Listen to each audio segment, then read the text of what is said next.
நோய் ஒழிப்பு கொரோனா நோய் ஒழிப்பு சம்பந்தமாக இன்று கோவை மாவட்டத்தினுடைய அலுவலர்களுடன் ஆய்வு மேற்கொண்டேன்.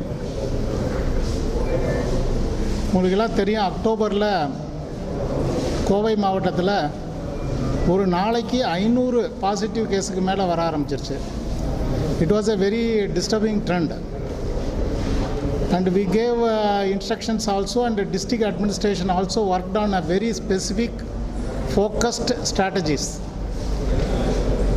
அதை தொடர்ந்து பல்வேறு கட்டுப்பாட்டு முயற்சிகளை எல்லாம் எடுத்ததன் காரணமாக அந்த எண்ணிக்கை 500க்கு மேலே ஒரு நாளைக்கு இருந்தது படிப்படியாக குறைக்கப்பட்டு இன்று ஒரு 200, 220 என்ற அளவுக்கு குறைக்கப்பட்டிருக்கிறது.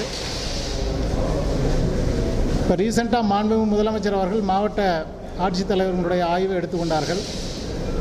அப்பொழுது சென்னைக்கு அடுத்தபடியாக அதிக எண்ணிக்கையில் கோயம்புத்தூரில் நோய் தொற்று இருக்கிறது. அதனால் ஒரு கடுமையான முயற்சியை தொடர்ந்து எடுக்க வேண்டும் என்று அறிவுறுத்தினார்கள். 100க்கு மேலே இருக்கக்கூடிய மாவட்டங்களில் முதல் கட்டமாக 100க்கு கீழே கொண்டு வரணும். 100க்கும் கீழே இருக்கிறது அடுத்த கட்டமாக 50க்கும் கீழே அது படிப்படியாக குறைச்சிட்டு வரணும்னு இன்ஸ்ட்ரக்ஷன் சொல்லியிருந்தாங்க. அதனுடைய அடிப்படையில் இன்றைக்கி கோவை மாவட்ட ஆட்சித்தலைவர்களுடன் கலந்து ஆலோசித்து அவர்கள் அந்த ஒரு விரிவான ஆய்வை எடுத்தோம். அந்த மைக்ரோ பிளான் லெவலுக்கு எந்தெந்த பகுதிகளில் நோய் தொற்று இருக்கிறது, அது எப்படி நோய் தொற்று ஏற்படுகிறது அப்படிங்கிறதெல்லாம் கொஞ்சம் ஆய்வு செய்தோம். அந்த ஆய்வில் கண்டெய்ன்மெண்ட் ஏரியா இப்போ வெகுவாக குறைக்கப்பட்டு இருக்கிறது. ஒரு கட்டத்தில் 223 கண்டெய்ன்மெண்ட் ஜோன் இருந்தது. இப்பொழுது 38 கண்டெய்ன்மெண்ட் ஜோன் தான் வந்திருக்கு. அப்படின்னா அந்த கிளஸ்டர்ஸ் எல்லாம் கொஞ்சம் குறைஞ்சிருக்கு. கொஞ்சம் ஐசோலேட்டட் கேசஸாக சில பகுதிகளில் வர ஆரம்பிச்சிருக்கு. அதே மாதிரி பாதிக்கப்பட்ட கிராமப்புறங்களில் பாதிக்கப்பட்ட ஹேபிடேஷன்ஸ் 190லேருந்து 96 குறைஞ்சிருக்கு. பாதிக்கப்பட்ட தெருக்களும் 1108 ஒரு கட்டத்தில் இருந்து இப்போ 931 தெருக்களாக வந்திருக்கு. இப்போ இந்த பகுதிகளில் நம்ம சொல்லியிருக்கிறது, எந்த தொய்வும் இல்லாமல் அந்த இண்டெக்ஸ் கேஸை தொடர்ந்து ஆய்வு செய்து கொண்டே இருக்கு. மேப்பிங் பண்ண சொல்கிறோம். இந்த இண்டெக்ஸ் கேஸு எந்த பகுதியிலேருந்து வருது, எங்கே இன்ட்ராக்ட் பண்ணுறதுனால இந்த இண்டெக்ஸ் கேஸ் வருது, அந்த மாதிரி ஆய்வு தொடர்ந்து பண்ணிக்கிட்டே இருக்க சொல்கிறோம். அதே மாதிரி கான்டாக்ட் ட்ரேசிங்கை எஃபெக்டிவாக பண்ண சொல்கிறோம். ஏன்னா அதில் தொய்வு ஏற்பட்டுச்சுன்னா ஸ்ப்ரெட் ஆகிக்கிட்டே இருக்கும். அடுத்து கான்டாக்ட் ட்ரேசிங் பண்ணி குவாரண்டைனையும் எஃபெக்டிவாக பண்ணணும். சில பகுதிகளில் நாங்கள் இப்போ டிஸ்கஸ் பண்ணும் பொழுது குவாரண்டைன் பண்ணி வீடுகள்லேயே இருக்கணும்னு சொன்ன பின்னால் சிலர் அந்த குவாரண்டைனை மீறி வெளியே போகிறாங்க அப்படிங்கிற ஒரு தகவல் கிடச்சிது.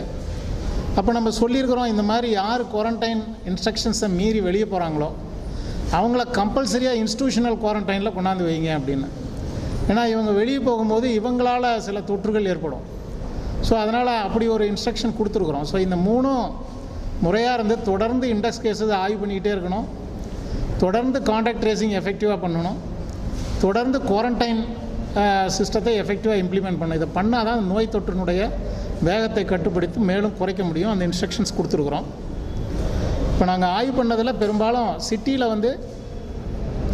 ஓரளவுக்கு அந்த மேக்னிடியூட் குறைஞ்சிருந்தால் கூட 5 ஜோன்லேயுமே இன்னும் அந்த கேசஸ் வந்துகிட்ருக்கு. சில ஜோனில் கான்டாக்ட்ஸ் குறைவாக இருக்குது, இண்டெக்ஸ் கேஸ் அதிகமாக இருக்குது. அதை ஆய்வு பண்ணும் பொழுது அங்கே எல்லாம் அந்த பார்டர்லி, அதாவது பஸ் ஸ்டாண்டு வெளியூர்லேருந்து வர்றாங்க, அங்கேயே டெஸ்ட் எடுத்து அவங்கள ஸ்க்ரீன் பண்ணிடுறாங்க. அதனால் அதில் கான்டாக்ட்ஸ் குறையுது. அந்த மாதிரி பண்ணுறது ஒரு எஃபெக்டிவ் சிஸ்டம். இல்லைன்னா அவங்க மற்றவர்களுக்கு தொற்று ஏற்படுத்துவாங்க. அதனால் அந்த தொழிற்சாலைகளில் வெளியிருந்து வரக்கூடிய தொழிலாளர்களை உடனடியாக ஆய்வு செய்து பஸ் ஸ்டாண்டில் இந்த மாதிரி டெஸ்டிங் சென்டர்ஸ் வச்சு பேசஞ்சர்ஸை ஸ்க்ரீன் பண்ணி ஃபீவர் இருந்துச்சுன்னா அவங்கள எடுத்து டெஸ்ட் பண்ணுறது, இந்த மாதிரி சிஸ்டத்தை அவங்க தொடர்ந்து பண்ணிகிட்டு இருக்கிறதுனால சில நம்பர்ஸ் இருக்குது. ஒவ்வொரு பகுதிக்கும் சில அறிவுரைகளை சொல்லியிருக்கிறோம். ஒவ்வொரு பகுதியிலையும் அது இருக்கக்கூடிய ஃபிகருக்கு தகுந்த மாதிரி என்ன ஸ்ட்ராட்டஜி அடாப்ட் பண்ணோம் அப்படின்னு சொல்லியிருக்கிறோம். பெரும்பாலும் சென்னையில் கோயம்புத்தூரில் அந்த 5 ஜோனும் கொஞ்சம் சென்சிட்டிவான ஜோனாகவே தொடர்ந்து இருக்குது. அது மட்டும் இல்லாமல் காரமடை, சூலூர், தொண்டாமுத்தூர், மதுக்கரை, பெரிய நாயக்கன்பாளையம் இந்த பகுதிகளெலாம் தொடர்ந்து ஒரு கவனத்தோட ஒரு சென்சிட்டிவான ஹாட்ஸ்பாட் அப்படிங்கிற மாதிரி சொல்லியிருக்கிறோம். சொல்லியிருக்கிற அறிவுரையில் என்னென்னா, சில பகுதிகளில் தொழிற்சாலைகளுக்கு வேலைக்கு போகிறாங்க. அங்கே தொழிற்சாலையில் தொற்று ஏற்பட்டு வீடில் இருக்கிறவங்களுக்கும் தொற்று ஏற்படுது. பல தொழிற்சாலைகள் இந்த எஸ்ஓபியை ஸ்டாண்டர்ட் ஆப்ரேட்டிங் ப்ரொசீஜர் ரொம்ப ஸ்ட்ரிக்டாக ஃபாலோ பண்ணுறாங்க. அவங்க ரெகுலராக ஸ்க்ரீன் பண்ணி வாரம் ஒரு தடவை கூட டெஸ்ட் பண்ணுறாங்க சில தொழிற்சாலைகளில். அதனால் அந்த நோய் தொற்று அங்கே வந்து இண்டஸ்ட்ரி ஒரு கிளஸ்டராக மாறாமல் இருக்கிறது இது ஒரு காரணம்.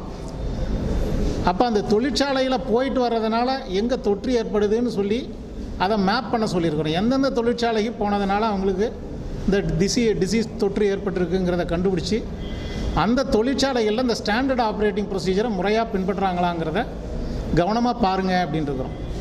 அதே மாதிரி அந்த தொழிற்சாலையிலையும் பீரியாடிக் டெஸ்டிங்கை என்ஃபோர்ஸ் பண்ண சொல்கிறோம். ஸோ அதனால் வந்து தொழிற்சாலையில் தொற்று ஏற்பட்டு கிராமங்களுக்கோ அவர் வீடுகளுக்கோ போய் ஏற்படாமல் தடுக்கிறதுக்கு அது உதவியாக இருக்கும். அது சில பகுதிகளில் சொல்லியிருக்கோம். தொழிற்சாலை இருக்கிற பகுதிகளில் சில பகுதிகளில் மார்க்கெட்டிலேருந்து தொற்று ஏற்படுது. அப்போ அந்த மார்க்கெட்டில் எஸ்ஓபியை ஸ்ட்ரிக்டாக என்ஃபோர்ஸ் பண்ண சொல்கிறோம்.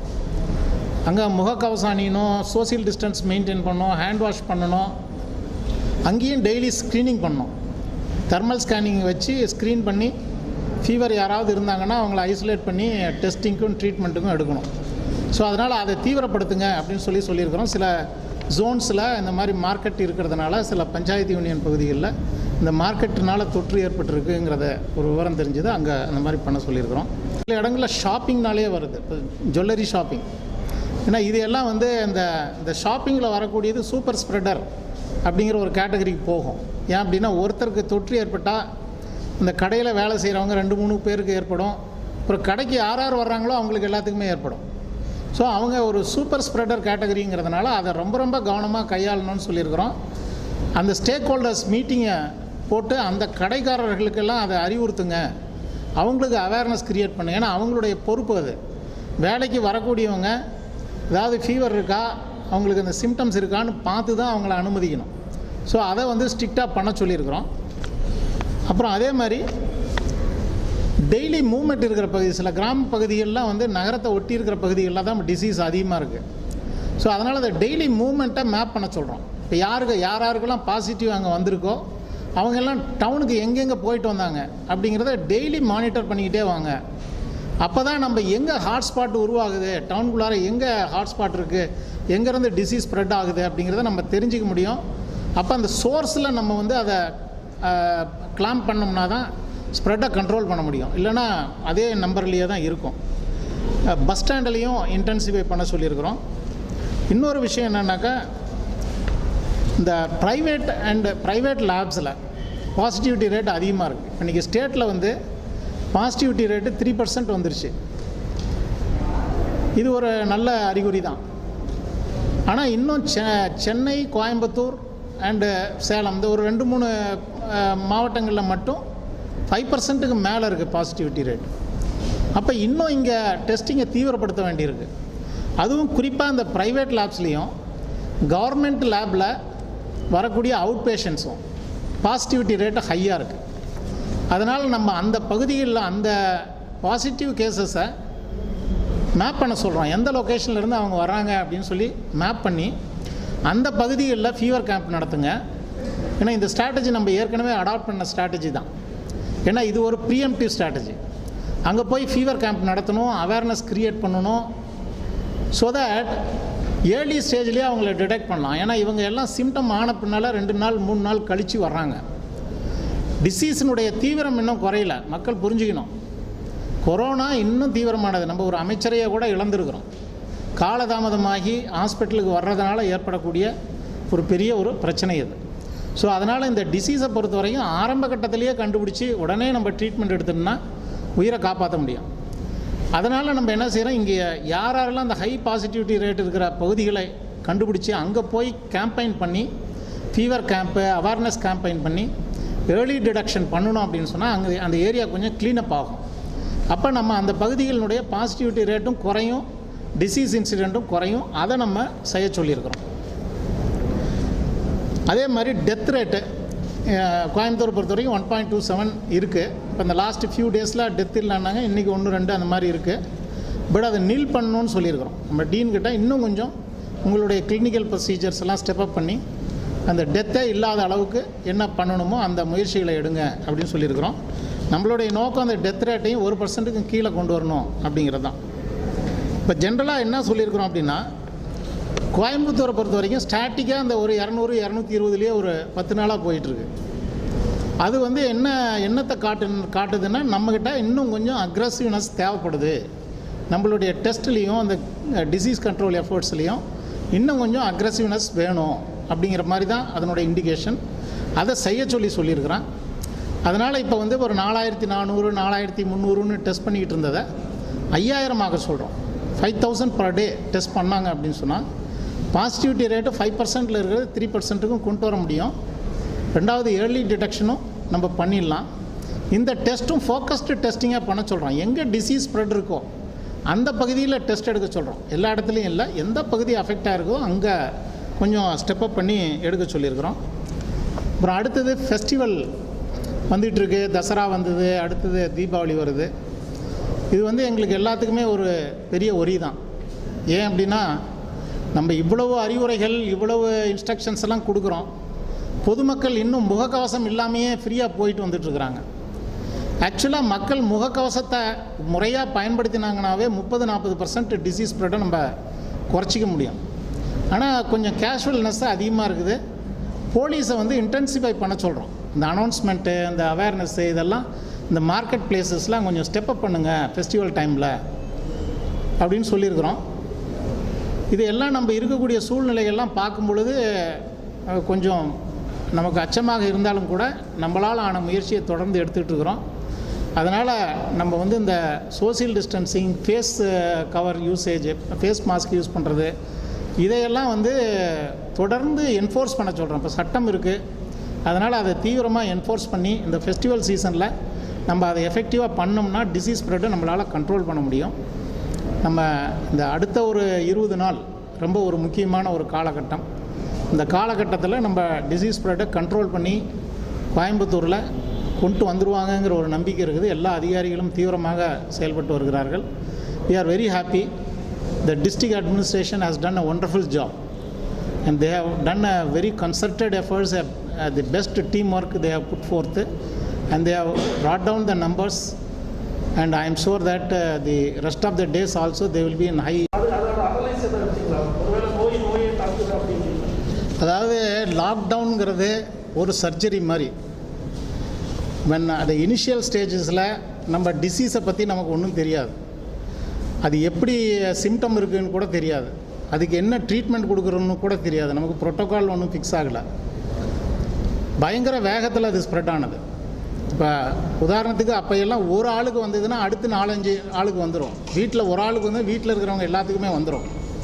அப்போ அந்த மாதிரியான ஒரு காலகட்டத்தில் ஒரு தீவிரமான ஒரு கண்ட்ரோல் நடவடிக்கையை நம்ம எடுக்க வேண்டியது அவசியமாக இருந்தது. அதனால் லாக்டவுன் போட்டு மூமெண்ட் எல்லாம் ரெஸ்ட்ரிக்ட் பண்ணி அப்போ இன்டென்சிஃபை பண்ணோம் டெஸ்டிங்கை. லாக்டவுன் போட்டுட்டு சும்மா இருக்கல. லாக்டவுன் போட்டுட்டு பீப்புளினுடைய மூமெண்ட்டை ரெஸ்ட்ரிக்ட் பண்ணிவிட்டு இன்டென்சிவாக நம்ம டெஸ்டிங் எடுத்துக்கிட்டே இருந்தோம். அதனால் அந்த டிசீஸ் ஸ்ப்ரெட்டு கொஞ்சம் கண்ட்ரோல் ஆச்சு. அந்த காலகட்டத்தில் நாம் பெற்ற அனுபவங்கள், நம்ம பெற்ற அறிவு தான் நமக்கு பிற்காலத்தில் உதவியாக இருந்தது. அந்த டைமில் இந்த டிசீஸினுடைய சிம்டம்ஸ் எப்படி இருக்கும் அப்போ தான் நமக்கு தெரியுது. இது early detection is better to save life அப்படிங்கிறதெல்லாம் அப்போ நம்ம கற்றுக்கிட்டது தான். இட் அஃபெக்ட்ஸ் லங்ஸ் அப்படிங்கிறதும் அப்போ கற்றுக்கிட்டது தான். அதுக்கு பிறகு தான் நம்ம பல்ஸ் ஆக்சிமீட்டரை கூட நம்ம கம்பல்சரியாக இன்ட்ரடியூஸ் பண்ணுறோம். ஏன்னா திடீர்னு ஆக்சிஜன் லெவல் ட்ராப் ஆகுது, லங்ஸ் அஃபெக்ட் ஆகுது, அப்புறம் recovery it becomes very difficult. So இதெல்லாம் நம்ம அனுபவத்தினால இருந்த பாடத்தில் தான் நம்ம கொஞ்சம் கொஞ்சமாக அந்த protocol, clinical protocol, testing protocol இதெல்லாம் இம்ப்ரூவ் பண்ணிக்கிட்டே வந்திருக்கிறோம். தொடர்ந்து லாக்டவுனை நம்ம இம்ப்ளிமெண்ட் பண்ணிக்கிட்டே இருக்க முடியாது. ஏன்னா மக்களினுடைய பொருளாதாரத்தை பார்க்கணும், வாழ்வாதாரத்தை பார்க்கணும். அப்போ நம்ம பெற்ற அனுபவத்தை வச்சு ஒரு ஸ்டேஜில் நம்ம ஜென்ரல் லாக்டவுன் போதும், இனிமேட்டுக்கு லோக்கலைஸ்டு லாக்டவுன் எஃபெக்டிவாக பண்ணோம்னாவே கண்ட்ரோல் பண்ணலாங்கிற ஒரு ஸ்டேஜில் நம்ம லோக்கல் லாக்டவுனை தான் நம்ம இப்போ என்ஃபோர்ஸ் பண்ணிகிட்ருக்கோம். இந்த லோக்கல் லாக்டவுனுங்கிறது தான் இந்த கண்டெய்ன்மெண்ட் ஜோன் மேனேஜ்மெண்ட். இப்போ எங்கே டிசீஸ் வருதோ அந்த பகுதியை நீங்கள் கண்ட்ரோல் பண்ணி மூவ்மெண்ட்டை கண்ட்ரோல் பண்ணுங்கள், அங்கே இன்டென்சிஃபை பண்ணுங்கள் டெஸ்ட்டை. ஸோ தட் ஸ்ப்ரெட் அங்கேருந்து மற்ற இடங்களுக்கு போகாமல் கண்ட்ரோல் பண்ணலாம். ஸோ அதனால் மறுபடியும் அந்த லாக்டவுனுக்கு போக வேண்டிய அவசியம் இல்லை. ஆனால் அந்த லாக்டவுன்னால தான் அந்த நோயினுடைய தீவிரத்தை நம்மளால் கட்டுப்படுத்த முடிஞ்சது. அதுக்கு பிறகு இந்த லோக்கலைஸ்டு லாக்டவுன் போட்டு எஃபெக்டிவாக நம்ம ஃபீவர் கேம்ப்பு இதெல்லாம் பண்ணினதுனால தான் அந்த ட்ரையேஜ் பண்ணி பேஷண்ட்ஸை செக்ரிகேட் பண்ணுறது, நம்பர்ஸுக்கு தகுந்த மாதிரி இன்ஃப்ராஸ்ட்ரக்சர் அப்கிரேட் பண்ணுறது, இதையெல்லாம் நம்ம பண்ணினதுனால தான் நம்மளால் அந்த டிசீஸ் நம்பர்ஸையும் கொஞ்சம் குறைச்சி நிறைய நம்பர் இந்த காலத்துலேயும் நம்மளால் மேனேஜ் பண்ண முடிஞ்சது. கிட்டத்தட்ட ஒரு ஆக்டிவ் கேஸ் ஒரு நாளைக்கு 50,000 60,000 கேஸ் கூட நம்ம தமிழ்நாட்டில் இருந்த ஒரு காலகட்டத்துலேயும் கூட எங்கேயுமே ஹெல்த் இன்ஃப்ராஸ்ட்ரக்சர் ஸ்ட்ரெஸ் இல்லாமல் நம்ம கேர் சென்டர்ஸு ஹெல்த் சென்டரை அப்கிரேட் பண்ணி நம்மளால் மேனேஜ் பண்ண முடிஞ்சது. ஸோ இனிமேல் ஜென்ரல் லாக்டவுன் அவசியம் இருக்காது. பட் லோக்கலைஸ்டு லாக்டவுன் தொடர்ந்து இருக்கும். இந்த என்ஃபோர்ஸ்மெண்ட்டு ஸ்ட்ரிக்டாக நம்ம பண்ணிக்கிட்டே இருக்கணும். இப்போ பண்ணுற மாதிரி நம்ம டக்குன்னு டிசீஸ் வந்ததுன்னா உடனடியாக டெஸ்ட் எடுத்து கான்டாக்ட் ட்ரேசிங் பண்ணி அதை குவாரண்டைன் பண்ணினோம்னாவே டிசீஸ் ஸ்ப்ரெட்டு குறைஞ்சிரும். இப்போ அந்த வேகமும் குறைஞ்சறதுக்கு காரணம் என்ன, மக்கள்கிட்ட ஒரு அவேர்னஸும் வந்துருச்சு. அதனால் எல்லோரும் முகக்கவசத்தை யூஸ் பண்ணுறாங்க. இப்போ வீட்டிலலாம் முதல்லாம் ஒரு வீட்டில் ஒருத்தருக்கு வந்தால் எல்லாத்துக்குமே வந்திருக்கும். இப்போ ஒரு வீட்டில் ஒருத்தருக்கு வந்துச்சுன்னா ஏதோ 1-2 பேர்த்துக்கு வருது, மற்றவங்களுக்கு வர்றதில்லை. காரணம் என்னென்னா அவங்க ஐசோலேட் பண்ணிக்கிறாங்க, மற்றவங்களோட மிக்ஸ் ஆகிறது கிடையாது, ஃபேஸ் கவர் யூஸ் பண்ணுறாங்க, ஹேண்ட் சானிடைசர்ஸ் யூஸ் பண்ணுறாங்க. அதனால் அதனுடைய ஸ்ப்ரெட்டினுடைய வேகம் குறையிறதுக்கு இது ஒரு காரணம்.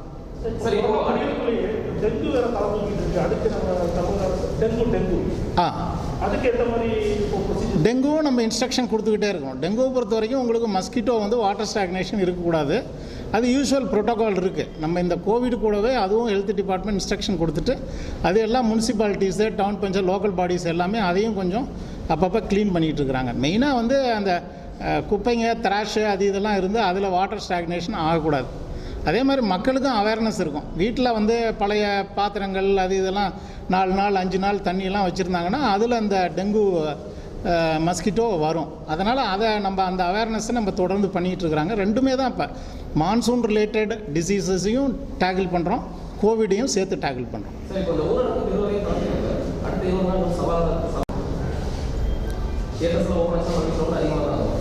வரும்.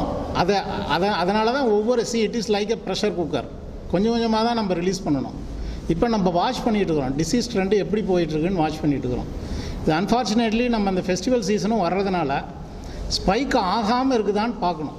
ஸ்பைக் ஆகலைன்னு வச்சுங்க, இன்னும் கொஞ்சம் குறைஞ்சதுன்னா தைரியமாக அடுத்த கட்டத்துக்கான லிபரலைசேஷன் பண்ணலாம். ஏன்னா சிஎம்ஐ பொறுத்த வரைக்கும் ஒவ்வொரு கட்டத்துலேயும் ரொம்ப ரொம்ப கவனமாக இதையெல்லாம் ஆராய்ஞ்சு அடுத்த கட்டத்துக்கு போகலாமா வேணாமா அப்படிங்கிறத பார்த்து தான் செய்கிறாங்க. ஒவ்வொரு கட்டத்துலேயும் நமக்கு டிசீஸை கண்ட்ரோல் பண்ணி ஏறாது, ஸ்பைக் ஆகாது அப்படிங்கிற ஒரு நிலையில் அடுத்த கட்டத்துக்கான லிபரலைசேஷன், அடுத்த கட்டம், அப்படி கட்டமாக நம்ம பண்ணிகிட்ருக்கோம். அது தெரியல, ட்ரையல் பண்ணிகிட்டு இருக்கிறாங்க. இது எல்லாமே lot of presumption is going on, but we are not very sure when it will come. Sir, reinfection rate எப்படிங்க சார்? அதாவது ரீஇன்ஃபெக்ஷனுங்கிறத விட இதுவும் நம்ம அனுபவத்தில் உணர்ந்துக்கிட்ட ஒரு விஷயம் என்னென்னா, தி போஸ்ட் ட்ரீட்மெண்ட் கோவிடில் தெர் இஸ் அ டெத். அதுக்கு காரணம் என்ன அப்படின்னு சொன்னீங்கன்னா, இட் இஸ் ஜஸ்ட் லைக் எப்படி சிக்கன் குனியா வந்தால் நமக்கு முட்டியெல்லாம் 1 வருஷம் 2 வருஷத்துக்கு கூட பாதகம் இருக்குமோ, அது மாதிரி இந்த டிசீஸை பொறுத்த வரைக்கும் லங்ஸ் அஃபெக்ட் பண்ணுது. ஸோ அதனால் லங்ஸை திருப்பியும் ரீஜுவனேட் பண்ணி கொண்டு வர்றதுக்கு நாள் ஆகுது.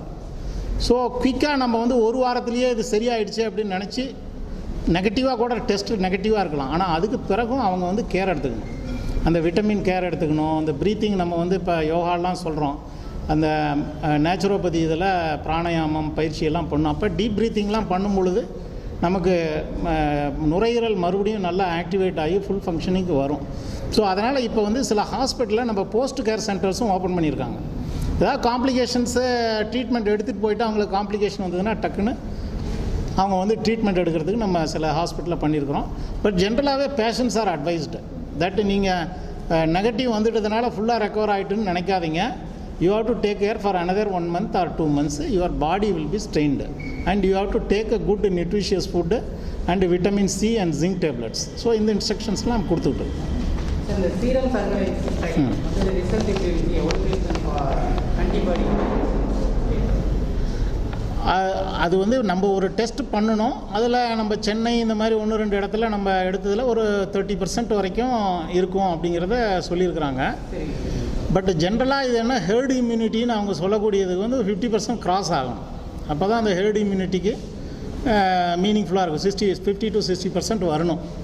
ஸோ அதனால் இன்னும் அது ஒரு கொஞ்சம் காலம் கழித்து மறுபடியும் ஒரு சீரம் டெஸ்ட் பண்ணி சர்வேலன்ஸ் பண்ணணும்னா அந்த லெவல் வர்ற வரைக்கும் நம்ம வந்து ரொம்ப ஒன்று வேக்சின் வரணும், அப்படி இல்லைன்னா we have to cross the herd immunity so that the spread will be much less. Herd immunity வந்துருச்சுன்னா ஸ்ப்ரெட் இந்த வேகத்துக்கு போகாது, ஏன்னா ரெசிஸ்டன்ஸ் இருக்கிறவங்க மூலியமாக பரவாது. ஸோ அதனால் அதுக்கு ஒரு கட்டம் ஒவ்வொரு கட்டத்துலேயும் நம்ம வந்து கேப் கொடுத்து தான் அந்த சர்வேலன்ஸ் பண்ணுவோம். சார் மிஸ்ஸி ரேட்டுங்க சார், எதுமா மிஸ்ஸி குழந்தைங்களுக்கு மிஸ்ஸின்னு ஒரு மல்டி போஸ்ட் கோவிட் சிம்டம் ஒன்று வருது இல்லைங்களா சார் குழந்தைங்களுக்கு, ஸோ அந்த ரேட் எப்படிங்க சார் இருக்கு? ரொம்ப ப்ரிவலண்ட்டாக இருக்குங்களா சார்? அது it is not a very significant நம்ம ஸ்டேட்டை பொறுத்த வரைக்கும். இன்ஃபேக்ட் நம்ம ஸ்டேட்டில் வந்து கோவிட் அஃபெக்டட் பர்சனில் டெத்து சீரியஸ் ப்ராப்ளம்ஸ் எல்லாமே பார்த்தீங்கன்னா எபோவ் 60 தான். ஸோ அதனால் childrens very very less numbers only affected. But our protocol is good, our clinical protocol is very good. Our health department, our structure, clinical methodology, usage of drugs, இது எல்லாம் one of the best standards. Thank you very much. Veg மற்றும் non veg சமையல் cooking ரெசிபிகளை Tamil cooking recipe சேனலில் கண்டு மகிழுங்கள். சேனலை காண கீழே உள்ள லிங்கை கிளிக் செய்யுங்கள்.